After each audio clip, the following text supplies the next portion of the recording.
Nike increasing prices, and Rebecca, they're teaming up with an old friend here, right? Yes, that old friend being Amazon, and Nike is set to increase prices on a wide range of things: footwear, apparel for adults, equipment. As soon as this week, prices, according to reports, could go up between $2 and $10 an item. There is a number that stops you cold when you first hear it. $40 billion, and not lost over years, not eroded slowly by a shifting market. Gone in a matter of months, wiped from the balance sheet of a company that was once considered untouchable. That company is Nike. Nike shares were also on the move. The world's largest sportswear brand reported a nearly 24% drop in quarterly profit after heavy discounting, but that was above forecasts, and revenue came in just about in line with estimates. Still, investors weren't really sure what to make of those results, causing the stock to pop and then drop in after-hours trading. And the story of how it happened is not a story about a bad product, a failed campaign, or a single catastrophic decision. It is something quieter than that, something more dangerous. It is the story of a brand that grew so large, so powerful, so certain of its own legend, that it stopped paying attention to the people who made it legendary in the first place. To understand where Nike is today, you have to go back to where it started. Not to a boardroom, not to a pitch deck, to the trunk of a car in Oregon. Phil Knight was a track athlete who never made it to the elite level. Bill Bowerman was his college coach, a man obsessed with the idea that the right shoe could make a runner faster. Together, they started selling imported Japanese running shoes out of the back of Knight's car at track meets. They called the company Blue Ribbon Sports. The swoosh logo cost $35 to design. What it eventually represented would be worth 40 billion times that. In the 1980s and 1990s, Nike did something no shoe company had done before. They stopped selling footwear and started selling identity. Michael Jordan leaving the ground, Tiger Woods holding a trophy, Serena Williams clenching her fist. Nike told an entire generation that if you had a body, you were an athlete. That was not a marketing line, that was a philosophy, and America believed it. By 2016, Nike was generating $32 billion in annual revenue. Tonight with Nike. The stock fell sharply in initial late-day trading after it reported earnings. On the surface, the Dow components quarter looked pretty good. Profit and revenue both rose, but a key metric there that the world's largest sportswear maker uses as a gauge of future demand slowed, and investors didn't like it. Here are the numbers. Nike earned 73 cents a share. Wall Street expected just 56 cents. Revenue for the quarter came in at more than $9 billion. But that gauge of future orders was below forecasts and weighed on the stock initially. Dominic Chu has more on Nike's results. Their global market share in athletic footwear was 38%. Another earnings report, another beat by Nike. They beat, of course, when it came to the profit number, and they beat when it came to sales. But this time around, the weakness in Nike stock in the after-hours session came because of the indication of future orders that Nike has on the books. Now, this is what people are going to order in the coming months, so it's an indication of how much business Nike will have down the line. This time around, Nike showed some real weakness in those futures orders. They came in below expectations. But even more importantly, they came in below expectations for certain key markets for Nike. And that is North America, obviously with the US and Canada, but then of course in China, and then the emerging markets as well. Those areas of weakness are seen by many as perhaps becoming a little bit more of an issue for that company down the line. And that's the reason why those shares are down in extended hours trading. The Air Jordan line alone brought in $5 billion a year, more than many standalone shoe companies ever see in their lifetime. Nike was not a brand anymore. It was a cultural institution.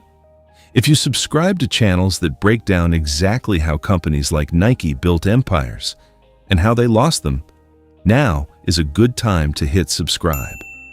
This channel covers the business decisions, strategic shifts, and cultural turning points that define the biggest names in the world. New videos every week. Now back to Nike. In 2020, everything changed. Not because of the pandemic alone, because of a decision made at the very top. Phil Knight had stepped back. The chairman and co-founder of Nike, Phil Knight, is stepping down. The 77-year-old did not announce a specific date for his departure, but did say he plans to stay involved. Knight has been a director since 1968 when the company was named Blue Ribbon Sports. It became Nike in 1978, and he turned the swoosh into one of the most recognized logos in the world. Mark Parker, who had led the company through its golden years, was preparing to hand over the reins, and the board made a choice that surprised the industry. They brought in John Donahoe, former CEOs of eBay and ServiceNow, a technology executive, not a sports executive. All right, I want to go back to that breaking news we had for you earlier. Nike CEO Mark Parker stepping down from the company in January of 2020. Nike board member and the CEO of ServiceNow, John Donahoe, will replace Parker. Donahoe, also chairman of the board at PayPal, formerly the CEO of eBay. Mark Parker has been with Nike for 4 decades, been the CEO since 2006, so a nearly 14-year run coming to an end. Now, a big change in corporate America. Nike CEO Mark Parker is stepping down effective January 2020 when he will become executive chairman. He will be replaced by ServiceNow CEO John Donahoe, who serves on the company's board and is the former CEO of eBay. Well, we have a great leader for Nike coming in, and that's John Donahoe. He is absolutely the right leader for Nike and what we're looking for moving forward. He's a proven CEO of 3 successful companies. He's no stranger to Nike, and we feel that he's actually the best choice to come in and actually usher this next wave of growth for Nike. For the first time in its history, Nike would be led by someone whose instincts were shaped by algorithms, platforms, and digital infrastructure, not by the feeling of a shoe hitting a track. The strategy had a name: consumer direct acceleration. The idea was to eliminate the middleman. And we've really tried to continue to release innovative product, both footwear and apparel, throughout this period. And so our focus has been on serving the consumer and trying to strengthen our competitive position. As I said a minute ago, consumers want to get what they want, when they want it, how they want it. So in almost every case, they start their shopping or their exploration on a mobile device or digitally. And in some cases, they buy it digitally and have it shipped home. Other cases, they may buy it or reserve it digitally and try it on or pick it up in store, online to offline, and we have a very strong presence there. And other times they want to go to the store to try it on or to browse and explore. And so we gear our entire focus and our entire offense, as we call it here, cut wholesale relationships with retailers like Foot Locker and Macy's, and drive customers directly to Nike's own website, app, and stores. In 2020, it looked like genius. Online sales jumped 82%. It's a very, very strong performance. On first look, it really appears as if their direct-to-consumer business, which appears to have been up 82%, or digital was up 82% in the quarter, drove the boat on this one, and really, it really is exceptionally strong, and which means that the back half or the sort of back 2/3 of the year should look the back of the year should look pretty good, far better than probably what we anticipated, as well as other analysts. I think that the digital is the right point to pick up on, Liz, because it looks like digital sales increased 82%, 83% on a currency neutral basis, which is more than they increased last quarter during the shutdowns. They increased about 80% then. So the fact that digital continues to pick up at that speed, it's about 30% of overall Nike sales at this point. What are they doing there that's working? Yeah, I think it's always been, it's been one of their recent goals to accelerate the consumer direct business. And they've used this opportunity, this crisis, to really lean into the consumer direct. So they've advanced their goals. They've gotten there faster to that 30% level. And next up is 50%. They want 50% of their business to be coming from, digital. And I think that's tremendous. The SNKRS app had over 160 million users. Wall Street applauded. Headlines called it a reinvention, but something was missing from those dashboards: the physical shelf, the store employee who knew your gait, the moment a teenager picked up a shoe, turned it over in their hands, and felt something. You cannot digitize that moment, and Nike tried. When the world reopened after the pandemic, consumers went back to stores. They walked down aisles that used to carry the swoosh on every shelf, and in those spaces, they found something new: Hoka, On Running, New Balance.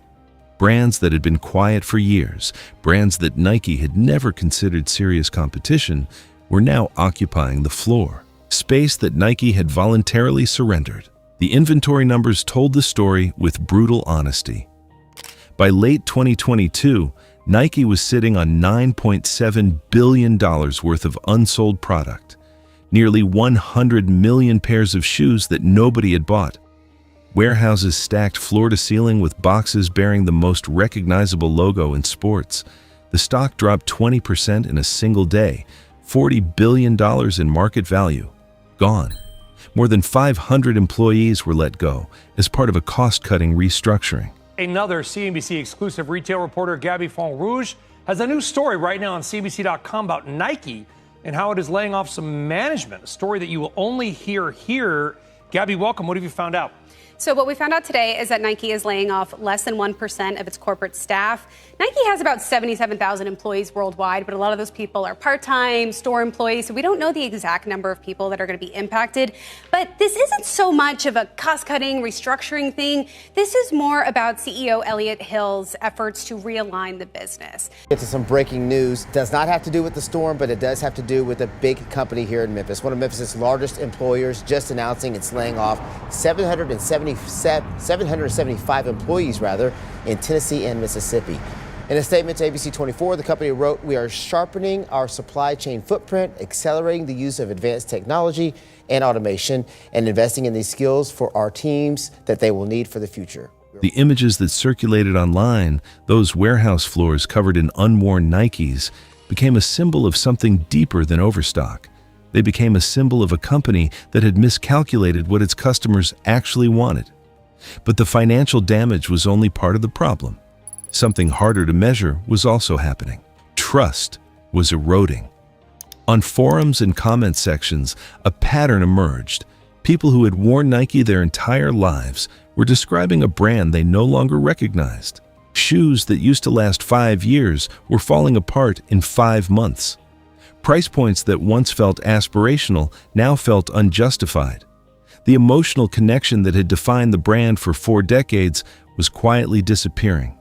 One comment, shared thousands of times, said it simply. They used to be a symbol of aspiration.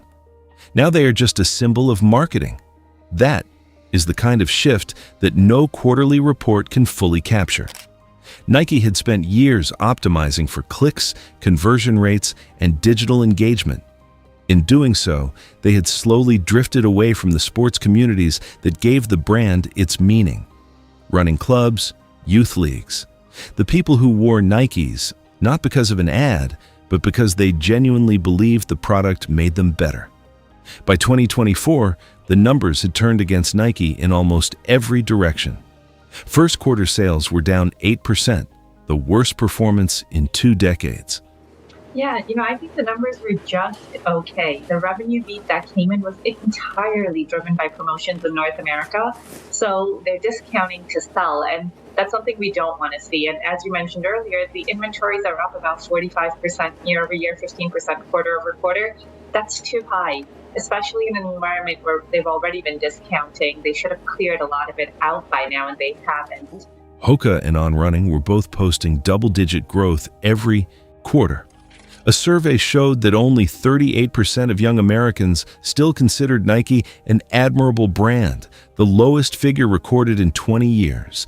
He is #1 for the youths out there. That's according to Piper Sandler's teen survey out today. While Nike is the top brand across all of apparel and footwear, it's still losing share in every category. So to break down how retailers are keeping up with the kids, we've got... I think that from a brand perspective, it is interesting that Nike is now losing share across all categories. We started to see this with athletic footwear first, and now we're seeing it across footwear, across apparel, and it's a byproduct of the lagging product innovation that Nike has addressed. So, the positives we see on this front is that On Running and Hoka are gaining a ton of share in athletic footwear. New Balance is gaining a ton of share in more fashion lifestyle footwear. So there are smaller brands that are taking this share from Nike. And I think that, one thing that we've also identified here is that there's this focus on, silhouettes versus brands that we're seeing. So, teens writing in Dunks instead of Nikes, writing in Sambas instead of Adidas. And, I think this is this shift that's actually creating these, more, fast trend cycles. The competitors were not winning because they had more resources. They were winning because they were doing what Nike had forgotten how to do.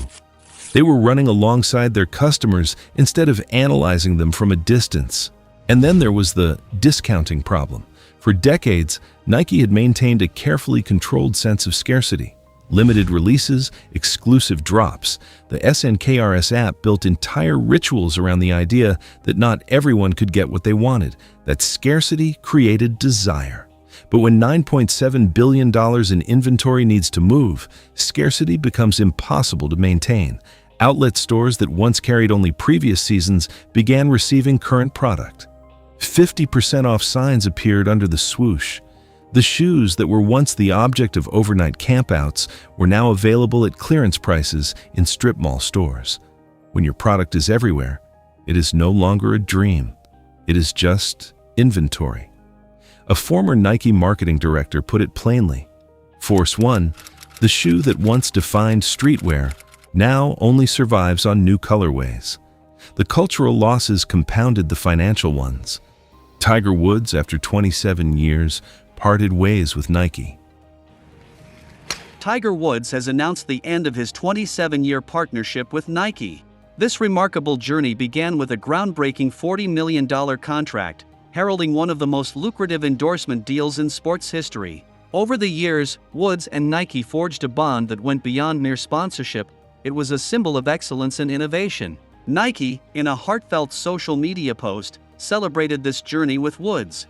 They applauded him for challenging not just the competition, but also conventions and stereotypes in golf, acknowledging the profound impact he's had on the sport and the brand. Now, at 48, after a storied career peppered with 15 major championships and a courageous comeback from injury, Tiger Woods is taking a new path. In his statement, Woods expressed his gratitude towards Nike, marking the end of this iconic partnership.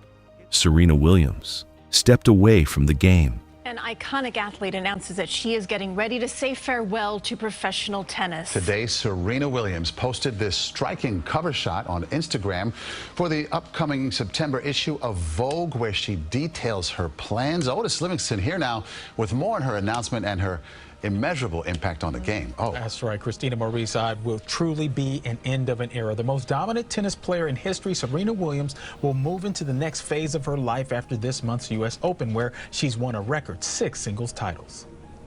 She says she never liked the word retirement, but will, quote, evolve away from tennis after the U.S. Open. On Instagram, she says she will focus on being a mom, her spiritual goals, and discovering a different but just as exciting Serena. Just yesterday, after a tournament victory in Toronto, she pretty much gave it away when asked what continues to drive her at this late stage of her amazing career. The emotional ambassadors who had carried the brand's meaning for a generation were no longer in the frame. Nike had not just lost market share. It had lost the human faces that made the brand feel real. And then, in late 2024, something shifted. Nike brought back Elliott Hill, a man who had spent 32 years inside the company, from intern to global president, someone whose entire career was shaped not by platforms or optimization strategies, but by the culture of sport itself. On his first day back, the language in the building changed. No more slides about digital conversion, no more dashboards measuring app engagement as a proxy for brand health. Just 2 words written on a whiteboard: sport and soul. Hill declared publicly that Nike would lead with athletes, not algorithms. The company began rebuilding wholesale relationships with Foot Locker and Dick's Sporting Goods. The research and development budget was raised by over 25%, focused on genuine performance footwear. Nike signed Caitlin Clark, the women's basketball icon, redefining the sport in America. The labs in Beaverton, Oregon started feeling like the early days again. Engineers and athletes testing soles, testing materials, asking the original question: does this make you faster? It is too early to call it a comeback. The inventory is still clearing, the stock is still recovering. The competitors that filled the shelf space Nike vacated are not going anywhere. But the direction has changed, and in business, direction matters as much as position. What the Nike story ultimately reveals is not a failure of innovation or a collapse of demand. It is something more fundamental. It is what happens when a company that built its identity on human emotion starts treating humans as data points. Nike did not lose $40 billion because their shoes stopped working. They lost it because their customers stopped feeling seen. The runners who once felt like Nike was made for them began to feel like they were just a segment in a targeting model. The communities that wore the swoosh as a statement of belonging stopped feeling like they belonged. And quietly, without drama, without a boycott or a scandal, they left. That is the most dangerous kind of customer departure.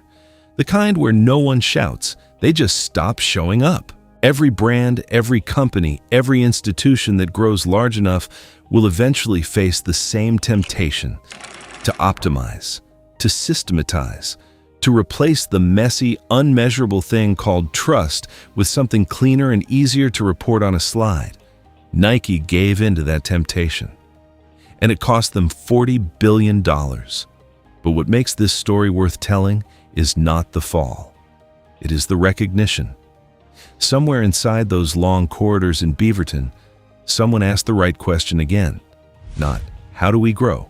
But why do people love us? That question is always the beginning of something real. Nike started in the trunk of a car with a $35 logo and the belief that every person who moves deserves a great shoe. Maybe that is still enough to build from. What do you think? Can Nike win back the trust of the customers it lost? And what does their story tell us about what really drives loyalty to a brand? Leave your thoughts in the comments. And if you found value in this analysis, subscribe so you do not miss what we cover next.